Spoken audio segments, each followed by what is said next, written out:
வணக்கம் மக்களே! இன்னைக்கு நம்ம வீடியோல எத பத்தி பார்க்க போறோம்னா, இல்லம் தேடி கல்வி திட்டம் ஸ்கீம்ல வாலண்டியர் பண்ண டீச்சர்ஸ்லாம் இப்ப சேலத்துல புரொடெஸ்ட் பண்ணி என்ன கோரிக்கை வச்சிருக்காங்கன்னோ, அதுக்கு கவர்மெண்ட் என்ன பதில் சொல்லியிருக்கு, அப்புறம் மக்கள் இத பத்தி என்னலாம் சொல்லியிருக்காங்கன்னு தான் நம்ம பார்க்க போறோம்.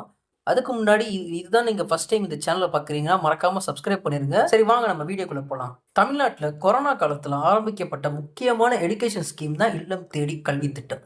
ஸ்கூல் படிப்புல பின்தங்கிய ஸ்டூடெண்ட்ஸ்க்கு ஈவினிங் நேரத்துல வாலண்டியர்ஸ் மூலமா பேசிக் லேர்னிங் சப்போர்ட் குடுக்க தான் இந்த திட்டம் ஸ்டார்ட் பண்ணாங்க.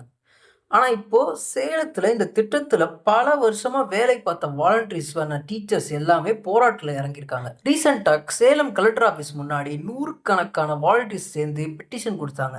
அவங்க முக்கியமான டிமாண்ட் என்னன்னா, இந்த ஸ்கீம் கன்டின்யூ ஆகும்னா, மேலும் பல ஆண்டுகள் சர்வீஸ் பண்ணுன வாலண்டியர்ஸ்க்கு பெர்மனன்ட் ஜாப் குடுக்கணும்னு கேட்டிருக்காங்க.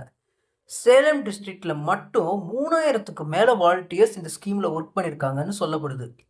அவங்க ஸ்கூல் ட்ராப் அவுட் ஸ்டூடண்ட்ஸ ஐடென்டிஃபை அவங்கலாம் ஸ்கூல் ட்ராப் அவுட் ஸ்டூடண்ட்ஸ ஐடென்டிஃபை பண்ணி, அவங்களுக்கு எடுகேஷன் திருப்பி கொண்டு வந்து, பேசிக் ஸ்டடீஸ்லாம் ஹெல்ப் பண்ணி, அது மட்டும் இல்லாம தனியா அவங்க வேலைகளும் செஞ்சுக்கிட்டு, இத வந்து ஒரு சோசியல் சர்வீஸா தான் இந்த ஜாப் பண்ணிட்டு இருந்திருக்காங்க.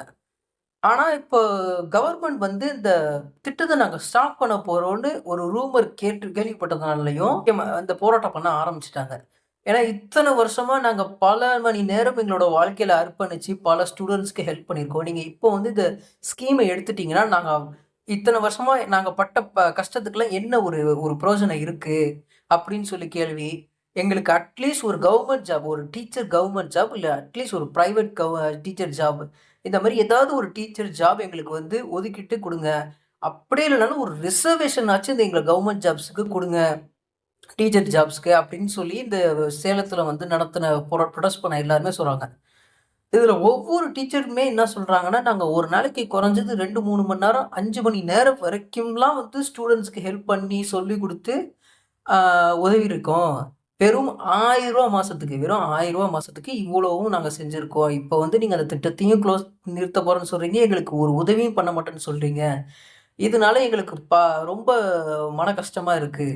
நீங்க இந்த மாரி ஒரு இது செய்யணும்னு சொல்லி ஒரு கோரிக்கை வைக்கிறாங்க. மக்கள் இதுக்கு என்ன சொல்றாங்கன்னா, அப்ப நாங்க டீச்சர்ஸ்லாம் வந்து எக்ஸாம் எழுதி கஷ்டப்பட்டு அப்படி வந்து நாங்க ஒரு கவர்மெண்ட் ஜாபுக்கு வரோம். நீங்க இப்படி அசால்ட்டா ஈஸியா வந்து இந்த மாரி சும்மா ஒரு வாலண்டரி பண்ணிட்டு, கவர்மெண்ட் ஜாப் வேணும்னு கேட்டா குடுக்க முடியுமா? அப்படின்னு சொல்லி மக்கள் சைடுல இந்த மாரிலாம் சொல்றாங்க. அதெல்லாம் கேட்கவே ஒரு சங்கடமா தான் இருக்கு. இது வந்து கவர்மெண்ட் பண்ண வேண்டிய முடிவு. கவர்மெண்ட் வந்து ஆமா இவங்க இவ்ளோ கஷ்டப்பட்டுருக்காங்க. அ இவ்வளோ ஜாப்ஸ் இவ்வளோ குழந்தைங்களுக்கு வந்து இவங்க மூலியமா ஹெல்ப் பண்ணப்பட்டிருக்கு. இவங்க ஒரு கவர்மெண்ட் ஜாப் அதாவது ஒரு டீச்சர் ஜாப்க்கு இவங்க தகுதியான உள்ளவங்கன்னு சொல்லி, அவங்க வேணும்னா செலக்ட் பண்ணி, அதுல ஒரு சில பேருக்கு இன்டர்வியூ மாரி வச்சு கூட அவங்க ஜாப்ஸ் குடுக்கலாம். நம்மட்ட இந்த மாரி வாலண்டியரும் பண்ணாம, டீச்சர் கவர்மெண்ட் ஜாப்ப பத்தி எதுவும் தெரியாம, நம்ம பாட்டுக்கு நம்ம இஷ்டத்துக்கு ஒரு இவங்க எல்லாரையும் வந்து இழிவுபடுத்துற மாரிலாம் எதுவும் பேசக்கூடாது தான் என்னோட மனசுல தோணுது. அங்க கவர்மெண்ட் சைட்லேருந்து இப்போதைக்கு எந்த பதிலும் இத பத்தி வரவில்ல. அவங்க கிட்ட இத பத்தி கேள்வி கேட்டாலும், நாங்க வந்து இப்ப பேசிட்டு இருக்கோம். நாங்க இப்போதைக்கு எங்களால எந்த பதிலும் சொல்ல முடியாது இத பத்தின்னு தான் சொல்றாங்க. இந்த டீச்சர்ஸ்லாம் வந்து அ படிக்கிற ஸ்டூடண்ட்ஸ்க்கு மட்டும் சொல்லிக் குடுக்காம, ஸ்கூல விட்டு நிப்பாட்டப்பட்ட ஸ்டூடண்ட்ஸ்லாம் எதனால அவங்களலாம் தேடி போய், "நீங்க எதனால வந்து ஸ்கூல விட்டு நின்ன? என்ன உனக்கு பிரச்சனை?" அப்படின்னு சொல்லி அதெல்லாம் புரிஞ்சுகிட்டு, அதுக்கேத்த சொல்யூஷன் குடுத்து, பல ஸ்கூல் பசங்கள வந்து இவங்க திருப்பி படிக்க வச்சிருக்காங்க. திருப்பி ஸ்கூல்ல சேர்த்து அவங்கள திருப்பி படிக்க வச்சு, அவங்க ஸ்டடீஸையும் கன்டின்யூ பண்ண வச்சு, இதுக்கெல்லாம் ஒரே காரணம் இந்த டீச்சர்ஸ் மட்டும் தான், இந்த திட்டம் மட்டும் தான். அந்த 2த்தையும் ஆ தடுத்தாங்கன்னா, இதுக்கு வந்து இந்த மாரி போராட்டம் நாங்க செய்வோம். இதோட நிக்காது. நாங்க பல ஊர்லயும் எல்லா டிஸ்ட்ரிக்ட்லயும் நாங்க போராட்டம் செய்வோம்னு தான் இந்த திட்டத்துல உள்ள எல்லாருமே சொல்றாங்க. என்னோட கருத்த நான் சொல்லிட்டேன். உங்களோட கருத்து நீங்க என்னன்னு உங்க கமெண்ட் செக்ஷன்ல சொல்லுங்க. நன்றி, வணக்கம்.